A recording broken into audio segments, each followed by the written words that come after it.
how do we know that our dogs are fulfilled and what we need to do with them to meet that fulfillment? It does come back to that sleep answer, where if there's nothing externally arousing your dog, so this is where it can be hard to gauge. So you can walk your dog a couple hours a day, you can do some enrichment, you can do loads of great stuff, and you aren't arousing your dog. But if we have a dog that is scared of cars and noises, and you're walking them outside every day, and they're getting jumpy, they're getting scared by things, it's going to be very hard to actually understand if you're doing enough, because you're a really highly aroused dog. So it's the simple answer is, if you give your dog what they need, they will sleep. Only thing in your way is how aroused the dog is. So if the dog isn't sleeping, they're either not fulfilled or too highly aroused. And when you say not sleeping, do you mean like it's bedtime, you put your dog to bed and he just won't sleep? 18 to 20 hours a day. Even for a full-grown dog? Especially, yeah. So really? full-grown dog is around 18. For puppies, it's 20. They're not going to die if it's like 16 hours a day. The thing you have to understand is, like, even when I say 18 hours a day, that means your dog is awake for 6 hours. What is your dog doing for 6 hours? Are you with your dog for 6 hours a day every day doing stuff? Like, so it's like,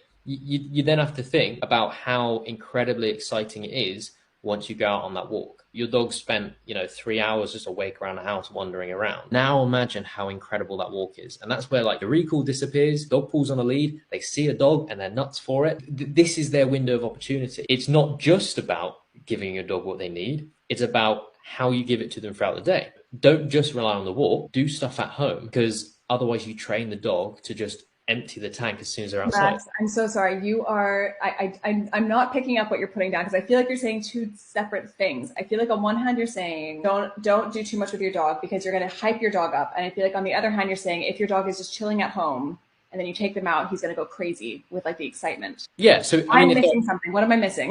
if they're awake at home, then Yeah. of course, when they're outside, they'll go crazy. But if they're asleep at home all day, every day, well, then that's fine. That means you're doing enough.